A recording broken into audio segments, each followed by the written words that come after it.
Food consumption is one of the most resource-intensive human activities and a major driver of environmental harm. Ultra-processed foods account for up to 1/3 of the total diet-related greenhouse gas emissions due to energy-intensive production, processing and packaging. Sustainable diets are those that minimise environmental impact and support biodiversity. Think fresh fruit and vegetables, all locally grown. But access remains a major barrier, especially in food-insecure communities. Let's meet Nina, a nurse from the London Borough of Newham. After a long day, she walks past the takeaways and corner shops that dominate her high street. The nearest supermarket, a 35-minute bus ride, not feasible with 2 kids waiting at home. So for dinner, she grabs ready meals from the corner shop. Convenient, cheap, but ultra-processed. It's a common cycle fueling high emissions, food inequality and poor health.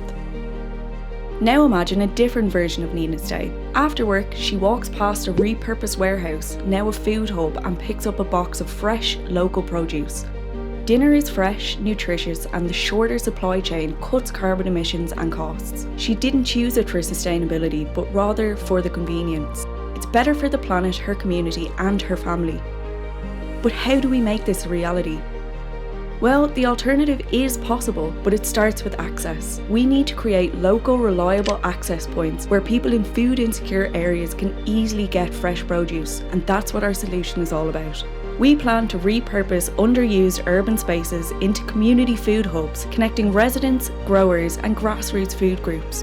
Over the past year, we've identified some of these spaces, like micro-fulfillment hubs, community centres and schools, already equipped with refrigeration, hygiene certification and crucially, located in high-need areas. Next is connecting a network of local growers and food groups ready to supply them. We've started the groundwork, market research, pilot ideas and network building with groups, all of whom already support sustainable food systems by rescuing surplus food and sourcing from local farms in bulk. As Zoe from one of our partner groups puts it, within networks like ours, there are groups who need food access points, places with fridges where fresh produce can be stored for collection. We're excited to work with UCL on their Universities for Goal 13 project to make that happen. If we win, we'll pilot in partnership with the London Borough of Newham. Newham has one of the highest densities of takeaway outlets in London, alongside high levels of food insecurity. That's why we're ready to work with UCL to bring more sustainable produce to our communities.